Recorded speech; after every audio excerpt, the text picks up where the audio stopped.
que limpien el bloque bien limpio, le meten tape de 4 caras.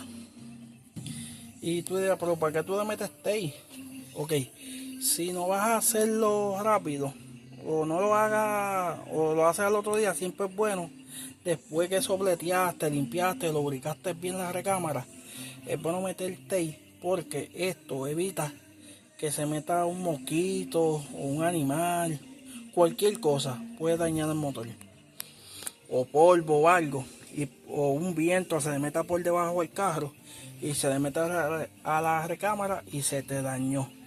Ya después tú vas a sacar la tapa de crán y sacar lo que tienes que sacar. Bueno, mi gente, esto es todo por hoy. Así que me despido con mi eslogan, que es original y no me copió de nadie. Así que el día también me canea.